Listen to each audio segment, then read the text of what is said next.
first generation of women, and sorry to say, perhaps now the only one surviving, that broke into the bastions, male journalism at that time. They just didn't want a woman in their reporters' rooms. And I looked at the ticket. I opened up my son's atlas and I said, my God, Mexico City is the other side of the world. And I can go to it by the west and or I can go to it by the east.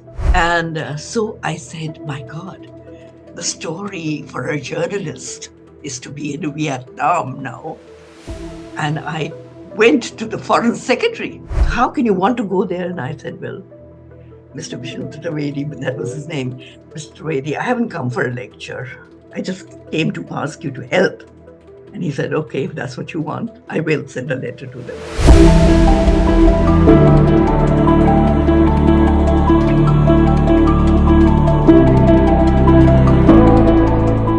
Today, I have the honor to speak with Rami Chhabra. She is an accomplished author and a pioneering voice in the realm of women's rights and social activism. She is debuting in the world of novels with her latest work, which is titled Becoming the Storm. In this book, she delves into the life of a 16-year-old girl called Indu. In this book, Indu grapples with her dreams of independence against the backdrop of familial expectations and societal norms in post-independence India. Very welcome to you, ma'am, on our show. Thank you. Ma'am, I want to begin this conversation by telling you that before this discussion, I was reading your work. I was reading about you. I was going through all the work that you have done as a journalist also. And I saw that you are one of those people who not only have covered the issues from far away, but you have gone to places and you have met people, you have understood their issues. Tell us about us. All of this vast experience that you hold is the inspiration behind this book. Where do I begin? I'm 86 now, and I started writing when I was 18.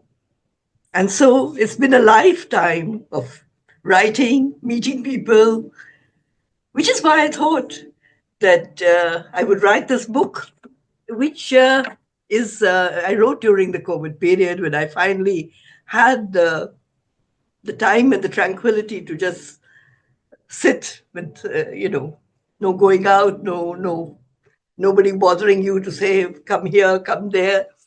So it was in a way, it turned out to be a good personal time for me when I could introspect and look inwards. And so I thought nostalgically about the years when I was growing up and what the city looked like then, what life was like then. And so apart from what I had myself seen or experienced, there were these hundreds and hundreds and hundreds of stories that I had gathered with the columns that I started writing. I had a regular column, first in the Statesman.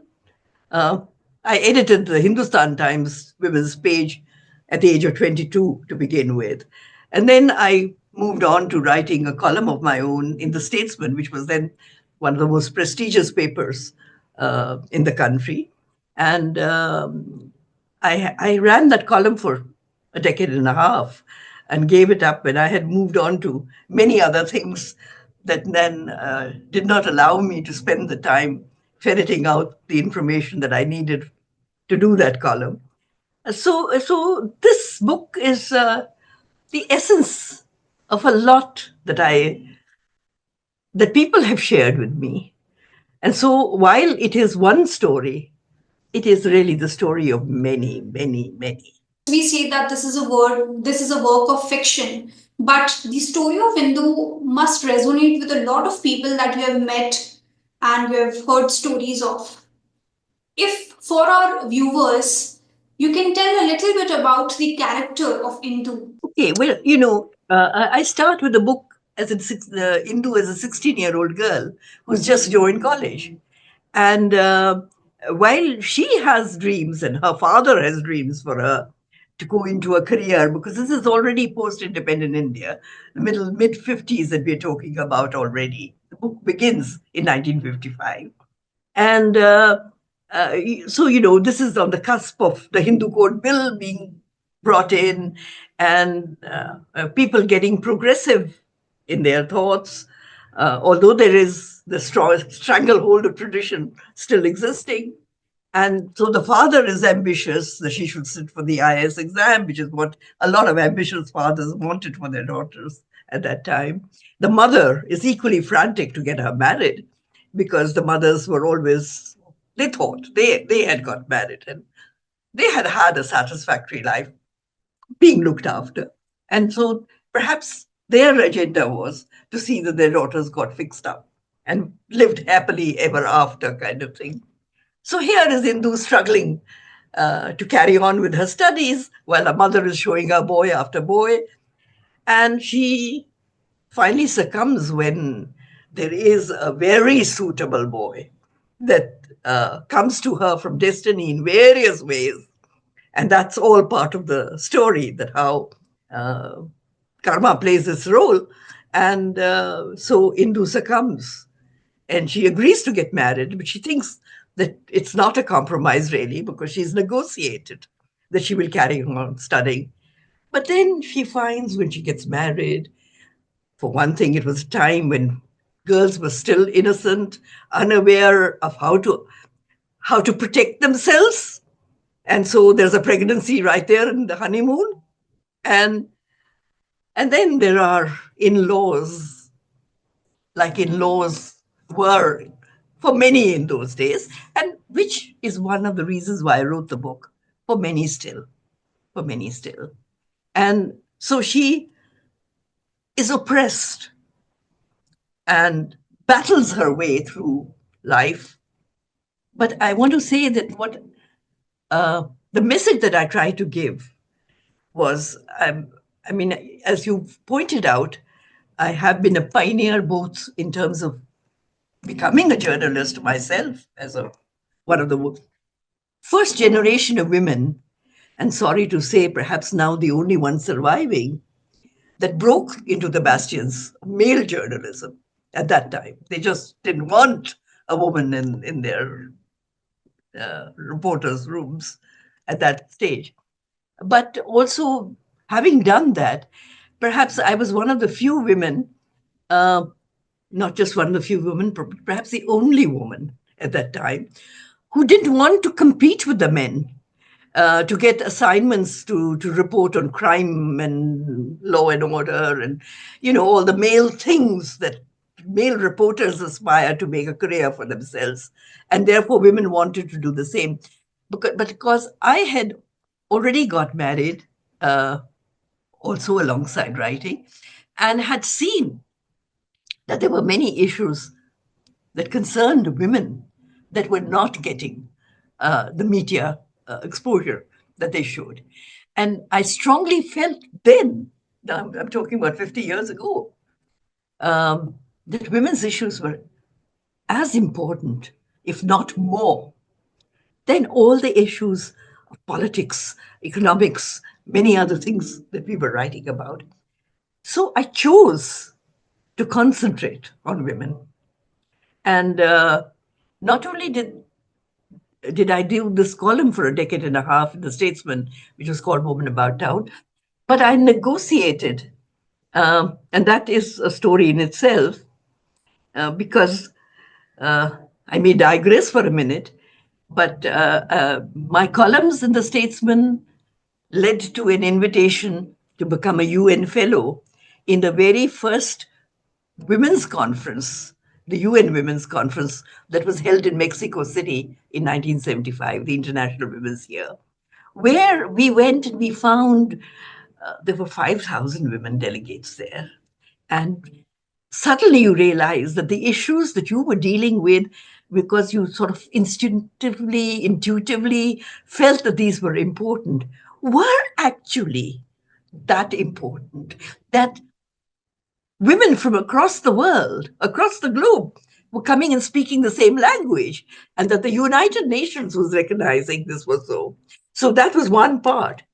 But the other part was that when the invitation came to me and I looked at the ticket, I opened up my son's atlas and I said, my God, Mexico City is the other side of the world. And I can go to it by the west and or I can go to it by the east. And this was the time when Vietnam war had just ended. And, the most iconic scenes in the newspaper at that time were of this helicopter that was taking off.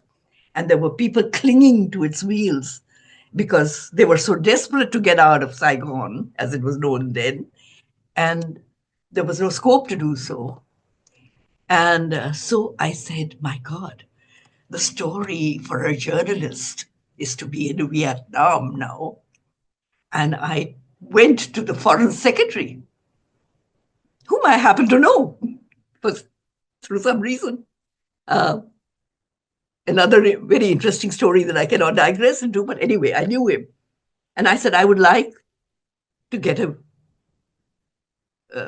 visa to go in, some diplomatic um, thing to get permission to go into Vietnam. And he looked at me and he said, what's the matter with you? Because we haven't got our postal bag from our diplomats in Saigon. We don't know if they're alive or they're dead. So how can you want to go there? And I said, well, Mr. Vishnu Trivedi, that was his name, Mr. Trivedi, I haven't come for a lecture. I just came to ask you to help.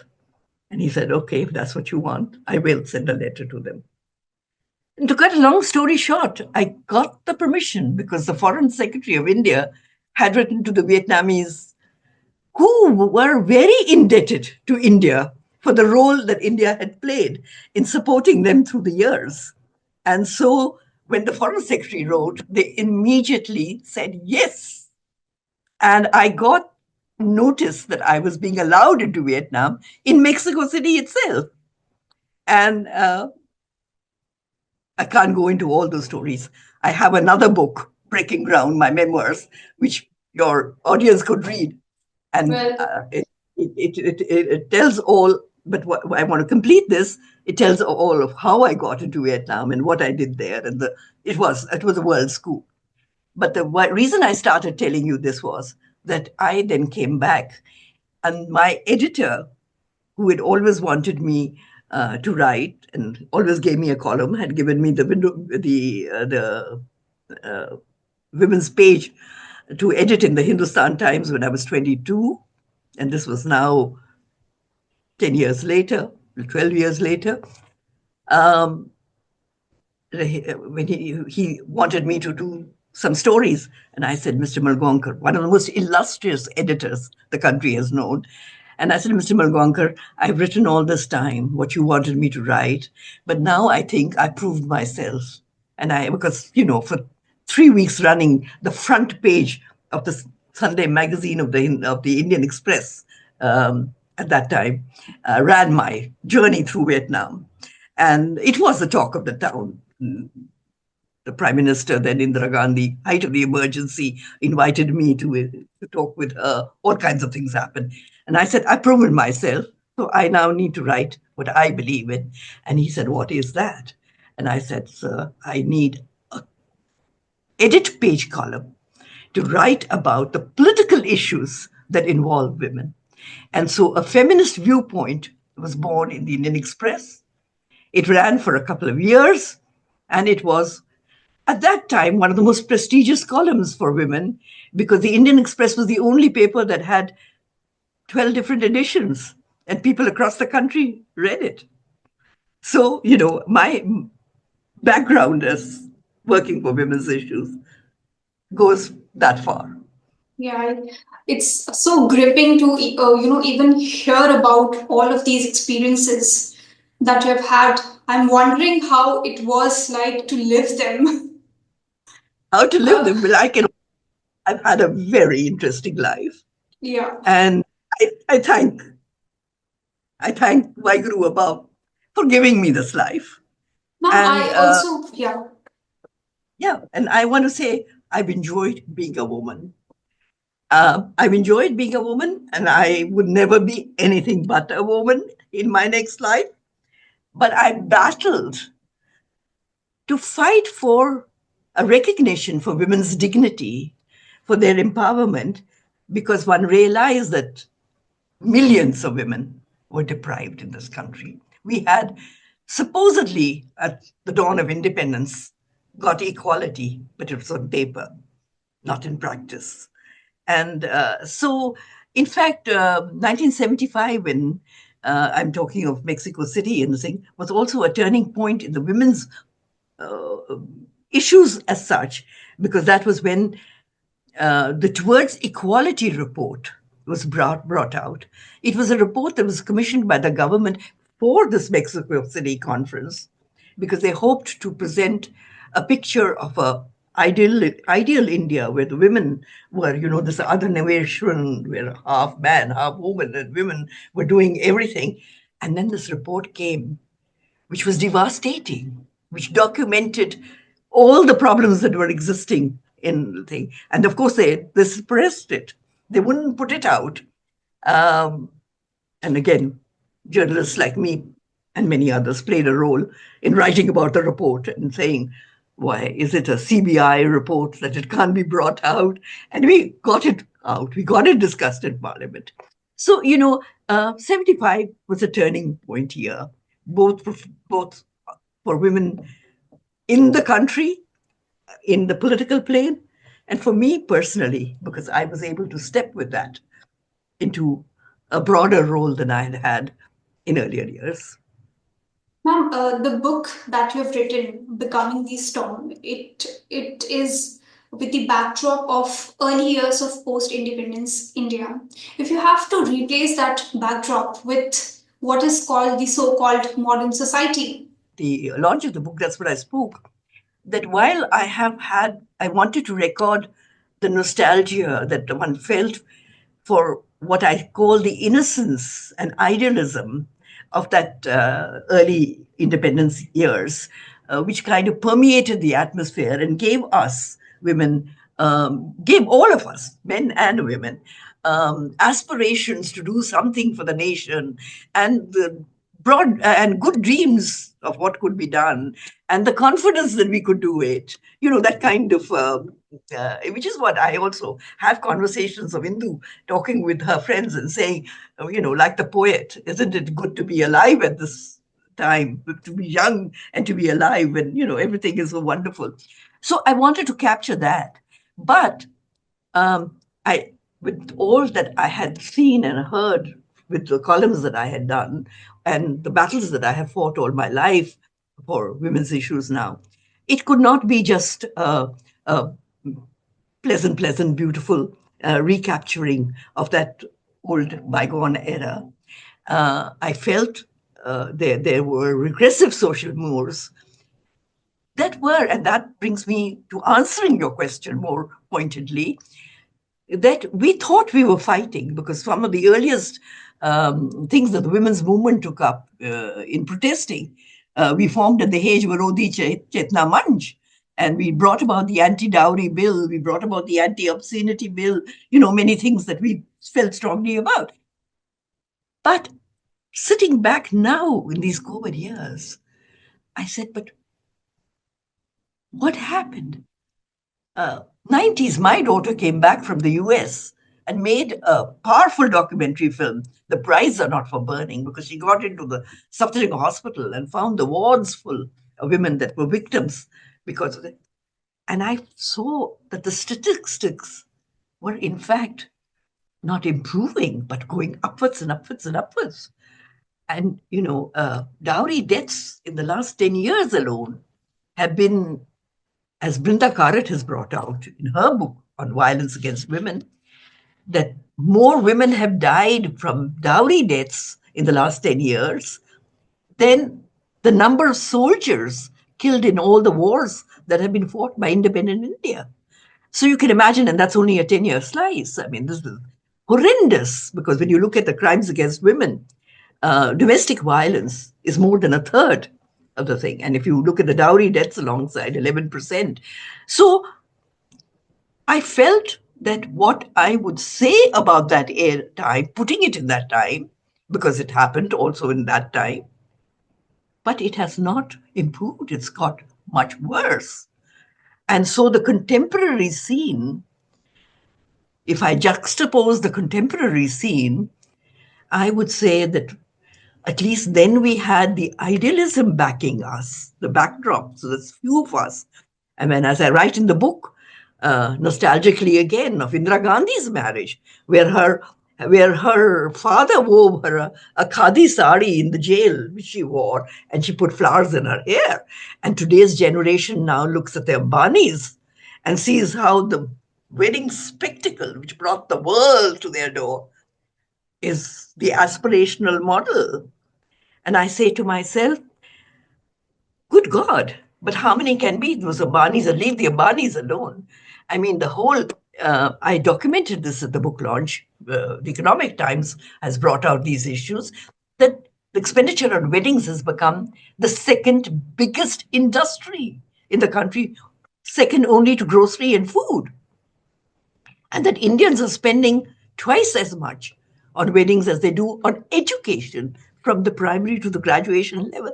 Horrendous facts, horrendous facts. And so I would say that the book, by putting it all in another time, still is urging you to think about issues that are even more relevant today than they were then, and even more difficult today than they were then. Because as I said, then we at least had different aspirational models. And the problems were occurring because we were innocently skimming the surface, thinking we've got equality, everything is happening, but we were not seeing the submerged sector. But today, you don't have those excuses. And what is happening is that what has happened for women, and many things have happened, but it's happened for a little cream, uh, certain select group right at the top who can afford to fight their battles, ensure that their husbands toe the line, ensure the in-laws are with them, and if they aren't, divorce and walk out. But for the large majority, you see that. Ma'am, how different do you think is fiction from your earlier writing, your non-fiction book earlier? How different it is, because the way that you narrate things, I feel it's a cakewalk for you to write fictional work. Well, you know, one of the things that this Becoming the Storm tries to bring out is that early marriage is disastrous because the young woman has to, she's not equipped to fight the battles that she then is plunged into fighting. And so I hope that the focus comes, and it's very relevant again, I should say, in contemporary terms, because even today, when the age of marriage is rising, you have 22.5% of all married women, married under the age of 18, which is the legal age. So, the underage marriage is still a major issue. And, I wrote my first statistical paper documenting this whole issue of age of marriage in 1982. And, I moved into demographics, I moved into family planning very strongly because of the number of articles that I wrote in the feminist viewpoint that I talked about earlier. And this was during the emergency, when family planning became one of the most political issues that there was, and explosive. I got invited in by J.R.D. Tata at that time to come in and help re-legitimize family planning, because I was writing that no matter what happened during the emergency, what was not happening for family planning afterwards was far more disastrous for the women and children of this country than anything that had happened in the Shah Commission that had then been set up was examining. And so they said, come, put your money where your mouth is, or put your mouth where your money is, whatever that saying goes. And I worked in population issues. And so at that time, brought to the attention of the Planning Commission, of the powers that be, because they were all right now, like you hear about the TFR, There's a lot of conversation that the total fertility rate is going down. And, there's a hangama around that now. In the early days, it was more children were being born. And the idea was to control it. And so there was always this talk about, at that time, it was the NRR of one, net reproduction rate of one should be achieved in the country. And that it would be achieved if the number of births and the number of deaths became balanced rather than many more births than deaths taking place in the country, so that there was this staggering addition to the population each year.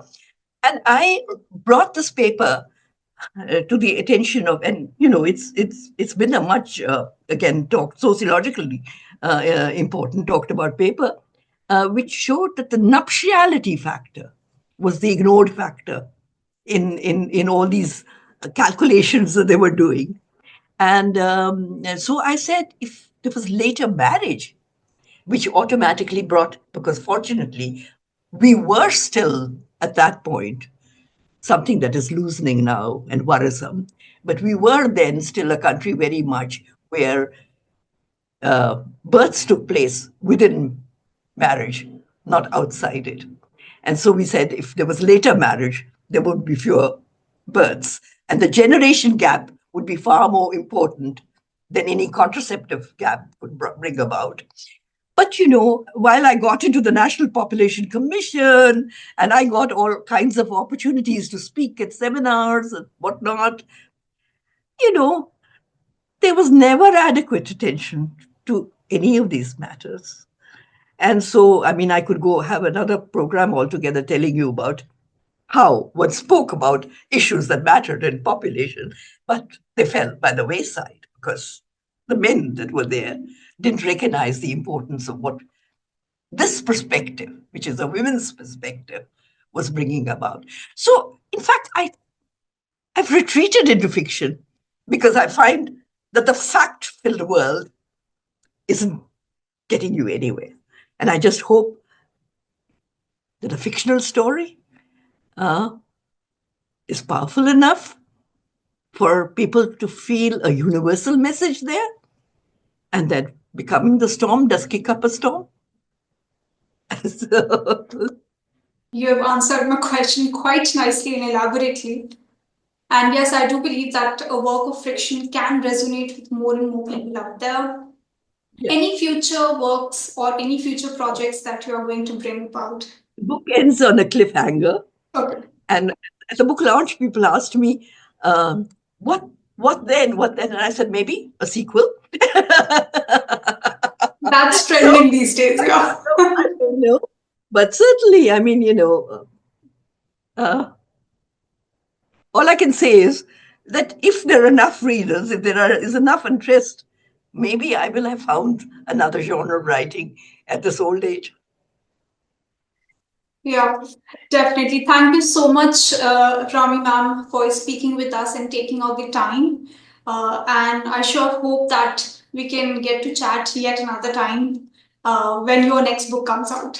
Well, I hope that you speak with me about other issues long before my next book comes. All right, great to hear that. Thank you so much, ma'am. Thank you. Thank you for having me.